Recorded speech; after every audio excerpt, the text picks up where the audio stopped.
All right, we got breaking news. Jim Knowles is out as Penn State's defensive coordinator. He's not going to be retained by Matt Campbell and is expected to join Tennessee. Another Penn State assistant is expected to leave as well. It's also unclear who is going to replace Jim Knowles, even though we all think we know the answer.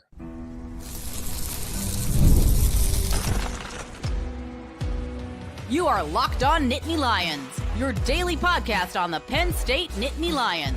Part of the Locked On Podcast Network, your team every day.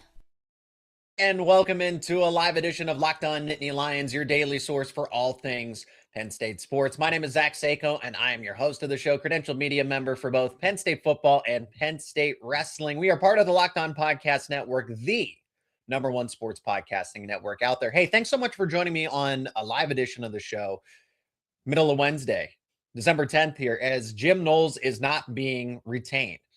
I'm actually kind of shocked by this, but then as I think through it, well, especially now that he's expected to land another job, kind of not surprising here is Jim Knowles is going to make out pretty well. He is going to get a buyout agreement, and then he lands another job immediately in the SEC. So I can see how this benefits both sides. Is Matt Campbell probably wants his own guy as the defensive coordinator, and Jim Knowles probably just wants a reset.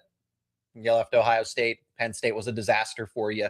I can already tell by some of the live chat comments here that no one really wanted Jim Knowles to stick around anyway. I still had optimism that it could work out. I don't think he's a bad DC, but he's no longer Penn State's problem, no longer Penn State's cautious optimism that he could work out and be an elite defensive coordinator.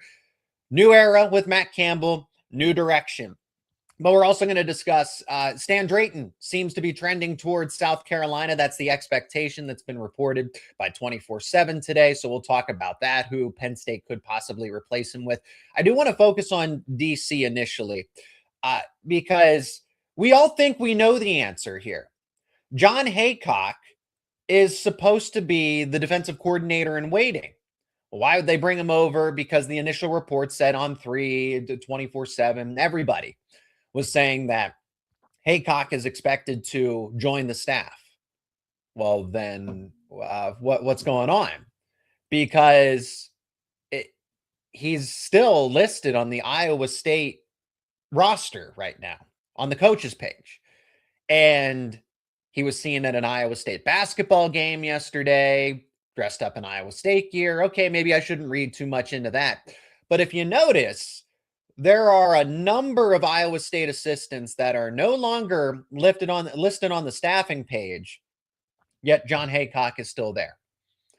I'm not trying to say one way or another, but it's we all kind of expect at this point that it'll just be Jon Heacock, and it very well could and should be, because he's one of the best defensive minds in college football. You can't go wrong going from Knowles to Heacock, especially Matt Campbell, since he knows him very well. But I just think it's so strange that, okay, you oust the defensive coordinator. There's kind of all this smoke around, is he joining Penn State staff? Well, there's a caveat here because we still don't know what role it's going to be.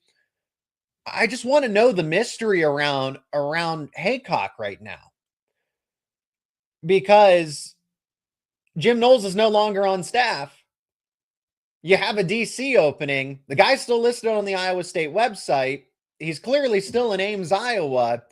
But then there are rumors that he's contemplating retirement. And every report that you see from On3, from 24/7, from ESPN, have prefaced that Heacock is not confirmed to be the DC just yet, and his role is to be determined.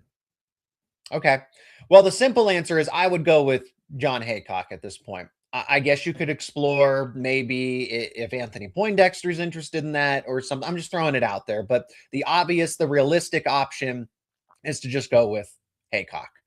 And I didn't realize how good the Iowa State defense was a season ago. And it's in the Big 12 where defense is optional.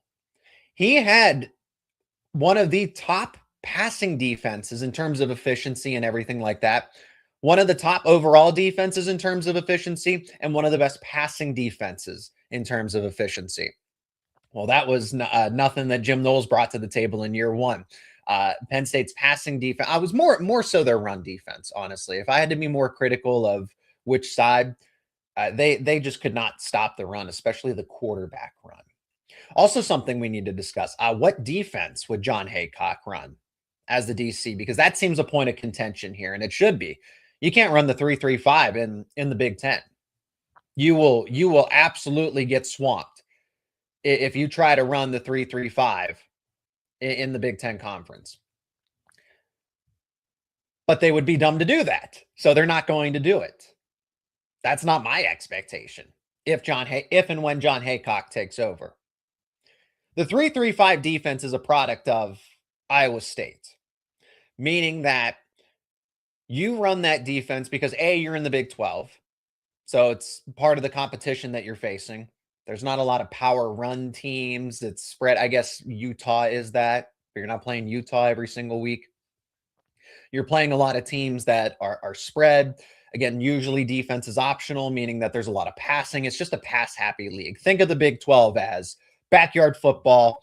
It's 7-on-7 type of deals. And if you run the 3-3-5, okay, you have a little more flexibility in defending spread offenses and passing attacks. But since the Big Ten is kind of a mix of everything, you will get your USC teams that want to throw the football around, will run 4 or 5 wide receivers. And then you'll get hybrid offenses, Ohio State. You'll get some more power run teams, Northwestern, Nebraska a little bit, right? You'll get those physical teams.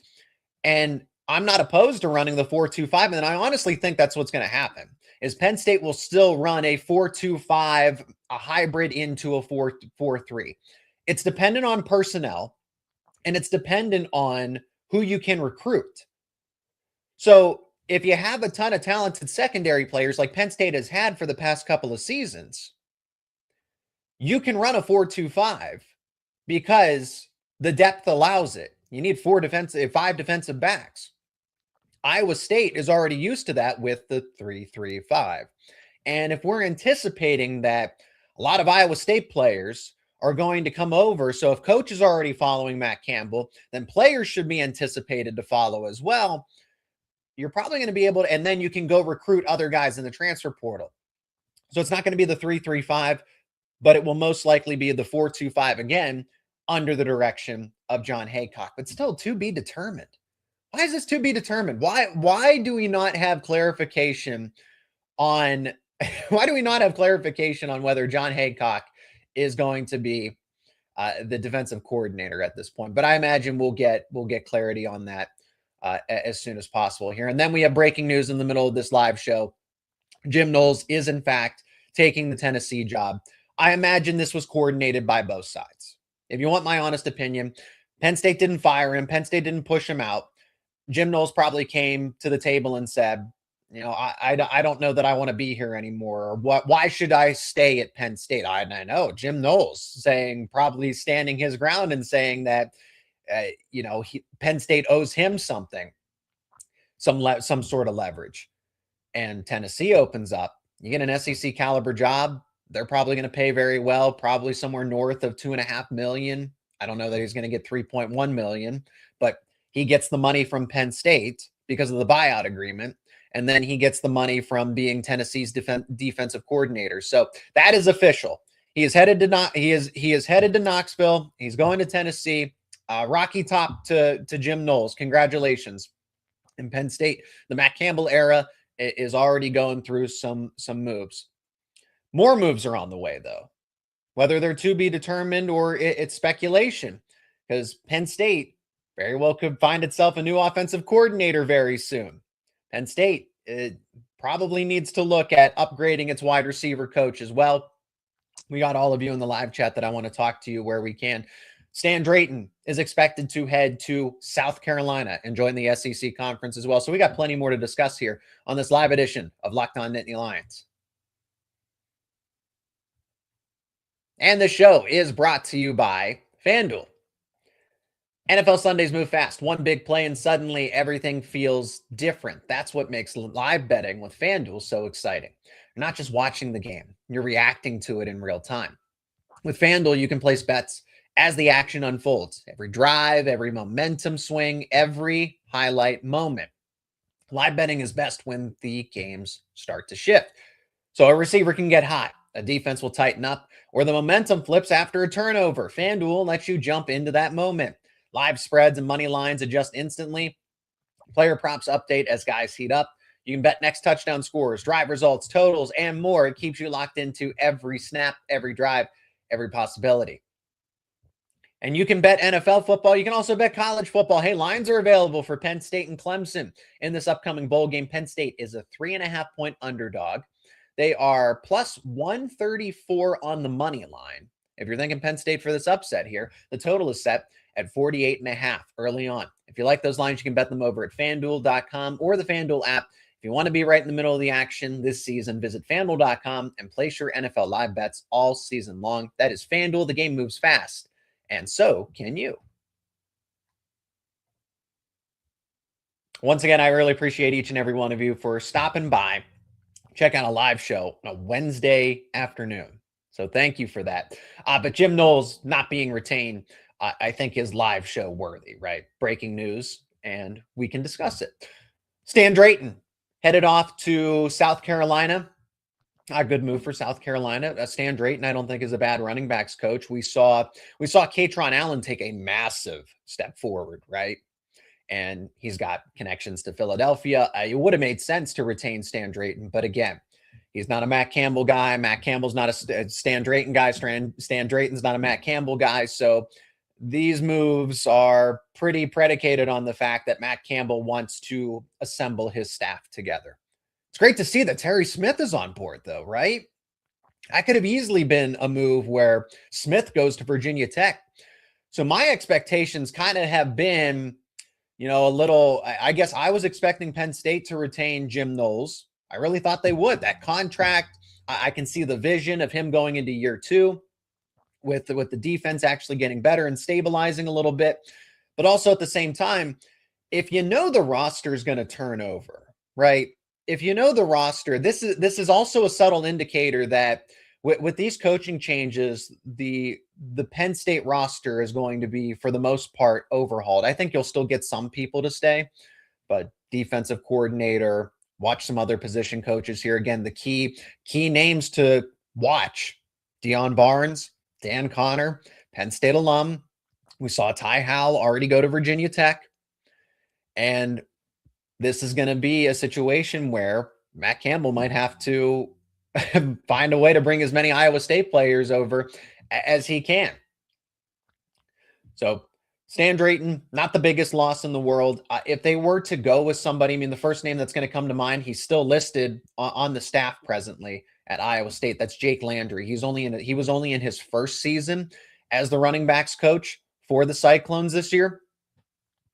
Really a good amount of production from the Iowa State running backs. And I have an episode that is going to release very soon where we have Locked On Cyclones, Locked On Iowa State. So I got to talk with Nick over at Locked On Cyclones, and he hyped up the backfield a ton. That was a 1-2 punch in the backfield between Hansen and Sama. Those are the two players. And if Penn State were to be able to get them, they're both veterans, talented. We'll see if that's an option there and what direction Penn State. They could get somebody that we're not even thinking of at this point in time. But the other personnel moves are going to be important. Deion Barnes, Dan Connor, I think you got to retain those guys. We saw Ty Howell go off to Virginia Tech. Okay, you might be concerned that the tight end room is going to flip over. Okay, well, that can be fixed. If you're able to go and get the former Iowa State tight ends coach. And that's what I'm blanking on his name real quickly. Give me 1 second while I look up his name. I had it and then I forgot it. Taylor Mauser. That was it. I don't want to say his name wrong, so I might as well look it up here in real time. Taylor Mauser is not listed on the coaching staff on the Iowa State page. That is somebody that could be A, the tight ends coach, but also B, the offensive coordinator. So the next update is going to be, I think the next domino is Andy Kotelnicki. Another domino is going to be Marcus Hagans. There's already rumors that James Franklin's going to try to bring Marcus Hagans on the staff.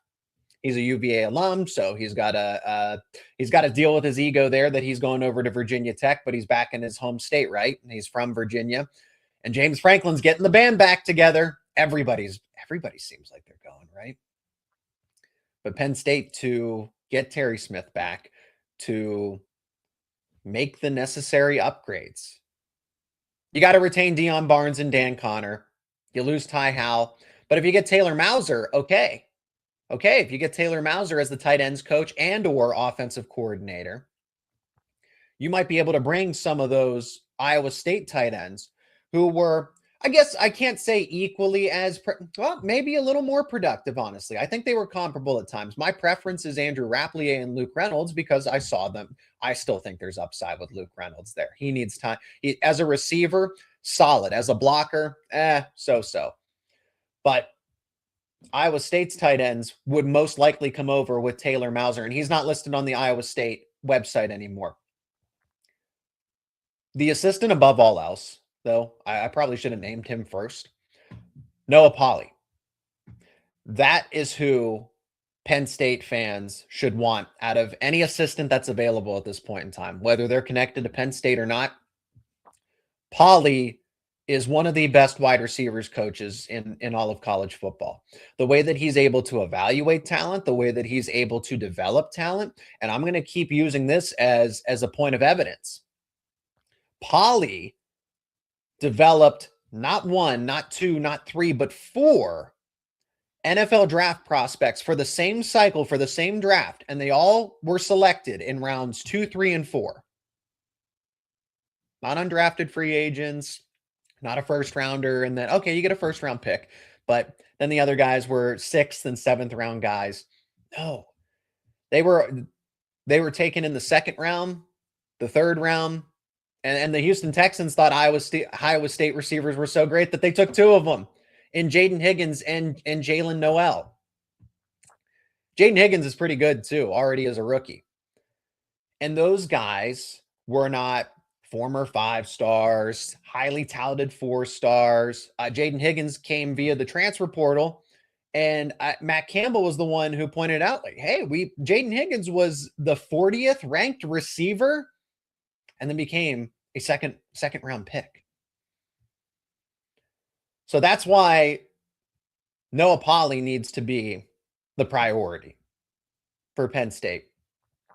They'll release Marcus Hagans from his contract. They'll come to some sort of settlement because I can't imagine that Penn State is going to retain Marcus Hagans.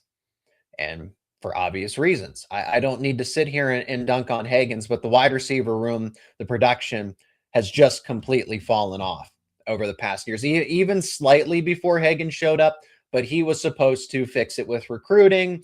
I was always told that Hagans just needs more time, and I did buy into that to an extent, but never materialized, clearly. Kobe Howard was the best thing that happened in that situation, and he's probably going to be transferring out. Maybe if you get Noah Polley in there, hey, look at the NFL resume. He's already putting prospects in the NFL, so maybe a guy like Kobe Howard would reconsider. All right, I see all of you in the live chat. We are going to go to the live chat and get your thoughts on some of these moves, as we have plenty more to discuss here on this live edition of Locked On Nittany Lions.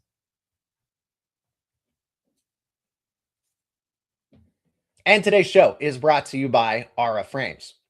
The holidays are officially here, which means gift hunting season is on. And if you want something meaningful, personal, and guaranteed to get a reaction, Aura Frames is the gift that delivers every single time. It's not just something you wrap, it's a way to share memories. Because Aura isn't your average picture frame. You can preload the frame with photos before gifting it, so when they plug it in, the memories are already there. No apps to figure it out, no setup headaches, just instant smiles. And you can give this gift to anybody, grandparents, parents, newlyweds, anyone who loves photos, of course. And you get endless uploads of pictures, of 30-second videos through the Aura app. You can add a personalized message right inside the frame so the gift feels thoughtful from the moment it's open. This is a game changer. Packaging comes gift ready. No price tag, no wrapping needed. That's a huge win, especially when you're busy during the holidays. For a limited time, Save on the perfect gift by visiting auraframes.com to get $35 off Aura's best-selling Carver matte frames. Named #1 by Wirecutter by using promo code COLLEGE at checkout.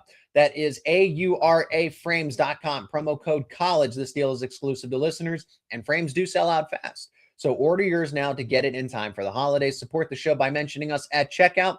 Terms and conditions apply.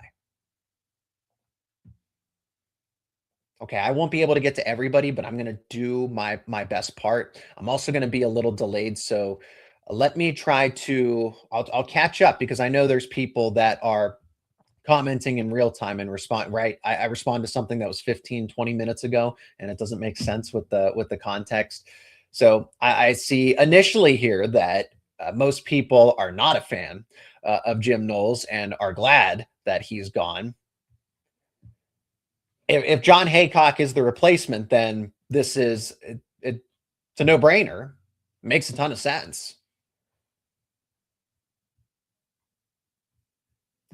So now he is over at Tennessee.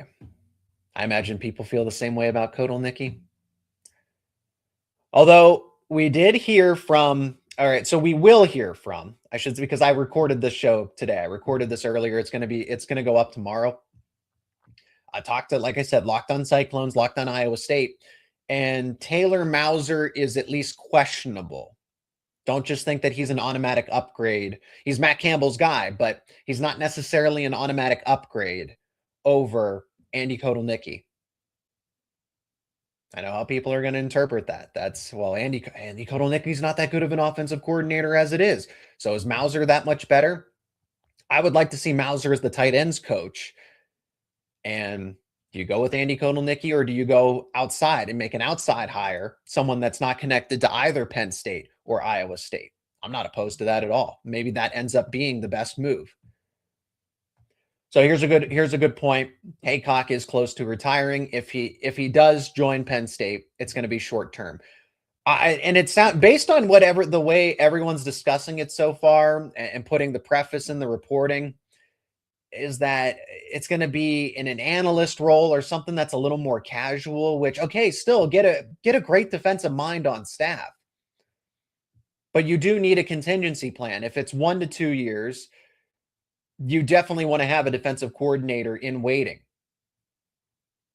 Would Dan Connor, right? Would Dan Connor be that? No, I don't think in 1 to 2 years that Dan Connor would be ready to take over as a defensive coordinator. Maybe that's a selling point, that, hey, we have Jon Heacock as the defensive coordinator, and then you're the guy in waiting if everything goes well. That could be appealing to Dan Connor, but I don't know if you take that risk if you're Matt Campbell, especially in year 3 and year 4, when you're expected to kind of be more or less back in serious playoff contention. I'm not going to declare a national title. We saw how that went. National title or bust in year 3. I don't think that's fair for Matt Campbell. But the expectation should be playoff and a first-time defensive coordinator going into a pivotal playoff caliber season. Not sure about that. Terry Smith is the defensive coordinator. I would say maybe, but he's kind of more of I do like him in the role of associate head coach, being a point person in recruiting. He's involved in schematics, and he would help scheme during the week. All those defensive guys are. It's not just the DC. It's not just the defensive coordinator alone in his office. Those guys will all collectively scheme together. But you do need a play caller. Who's going to be your play caller? Yes, good point. You make a lot of good points. I keep seeing you comment specifically. The Iowa State defense had a ton of injuries last season, particularly in the secondary. For those who don't know, Iowa State lost both of its arguably best overall defensive players, but definitely best guys in the secondary, in Cooper and Williams, Jeremiah Cooper and Jontez Williams. To get this, both of them tore their ACL in the same week. One tore their ACL in practice leading up to the game against Arizona, and then the other tore their ACL in the middle of the game against Arizona. And then they went on a 4-game losing streak. That's bad luck. That was a team that was expected to compete for the Big 12 title, and I think they would have if they stayed healthy for the most part. Marcus Neal is another player to know. If you can get those 3 players in the transfer portal, run the 4-2-5. Run the 4-2-5 because you will already have your secondary start to build out. You do need a 4-man front. Yeah, this is not up for debate. Anybody who's saying go with a 3-3-5 or they can make it work, that was a product of you can only get so many defensive linemen to Iowa State. You didn't have the numbers. You didn't have, and also, okay, when Penn State's running a 4-2-5, it's because they didn't have the numbers at linebacker. Clearly, you can't run 3 linebackers if you don't have 3 starting caliber linebackers. So that's why they went with the 4-2-5, not necessarily overall by design, but also the fact that they just didn't have the numbers. Okay. It's based on personnel. And if you're more talented at one spot, you might as well overload at that one spot. So, well, let's see how they do. I do appreciate some comments more than others, right? I see it's a mix of, hey, you're doing a great job. Appreciate that. Other people saying not so much. So be it. You're here. Hopefully Andy Kotelnicki is out of here. That seems to be trending that way. But Taylor Mauser, great tight ends coach. There's production from Iowa State tight ends. But as an offensive coordinator, if the Locked On Cyclones host is telling me, hey, just know what you're getting into, just kind of warning us ahead of time, okay, well, that doesn't make me feel great at this moment. Again, outside hire might be in the cards. Penn State has the resources. Go and get an OC that's not connected to Penn State and Iowa State. They don't have to promote somebody from either program. We're catching up. Yes, Jim Knowles is out. Jim Knowles is out. Yeah, Jaden Higgins, I picked him up selectively in my fantasy leagues too. He was a great spot starter when he actually got an increased role. So yes, I know why Jaden Higgins is. I'm a big fan of Jaden Higgins because he's helped me out in fantasy this year. We all agree that the 3-3-5 is just not going. The 3-3-5 is just not going to work. No, it won't. You will have no run defense. Again, the Big 12 by design was already pretty pass heavy. Yep. Interesting way to frame it. Do you want a guy that wants to retire? You do in some capacity, as long as you have a backup plan. You have a blueprint to make this work. You would need a DC in waiting, have a list of names, or just bring him on as an analyst, a consultant, right? Because I still want Jon Heacock on staff in some capacity. Whether he's the DC or not is to be determined. But get him on staff in some capacity for 1 to 2 years. And who knows, maybe he gets a nice pay raise, likes Penn State a little bit. Maybe he won't contemplate retirement so strongly. If Penn State gets 6 wins next year, I'd be shocked. From which angle? Are you shocked that they would get to 6 wins, or it would shock you that they get 6 wins? Because if Penn State is able to keep some of their better players and then bring over a lot of the Iowa State roster and then go get some other complementary players out of the transfer portal, the schedule's really easy. 6 wins is a minimum. So if you're shocked that they would only go 6-6, I agree with that. I think 8-4, 9-3, 10-2 is that ceiling. 10-2 is a ceiling, but it's a possible ceiling. It's not, against all odds, Penn State win 10-2. Their toughest games are Michigan and USC. USC is at home. They don't even have to travel for that one. They'll go to the Big House. And are we sure that Michigan's going to be that great? Michigan fans aren't exactly ready to keep Sharon Moore around. They discussed Matt Campbell as an option. If Sharon Moore were to be fired, go get Matt Campbell. See, there we go. I catch up in the comments. We're all on the same page here. Penn State's schedule in 2026 is easily an 8-4 team. Yes, it is. No, Campbell is not keeping Knowles. He's headed to Tennessee. So I think we're helping out some commentators that were late to the party, right? Next season, 2-10. Okay, you're just talking smack. There's no way anybody believes that. Minimum 6-6, absolute minimum, and that would be surprising. That would be, I'd be surprised if they're at or below 500. I'm fully expecting, again, the roster could look completely different. I will temper my expectations for the moment, but 8-4 to 10-2 is more realistic than people might think, especially people on the outside. Yeah. Okay. So not Mauser for offensive coordinator. He's not an A+ hire. I'll say that. He comes in with a lot of question marks and actually is a little gimmicky like Andy Kotelnicki. I don't think that's going to sit well with a number of Penn State fans. Who's better, Rocco Becht or Ethan Grunkemeyer? Ethan Grunkemeyer has the higher ceiling. And now, again, is Rocco Becht the product of questionable play calling at times? Is he the product of, because he's clearly had some really good receivers. They also run the ball more, right? That's a run first team. This is going to be another, Penn State's going to be power O, run first type of team. And you'll see the quarterback, it's not going to be a pass heavy offense. This isn't going to be an air raid offense. Okay.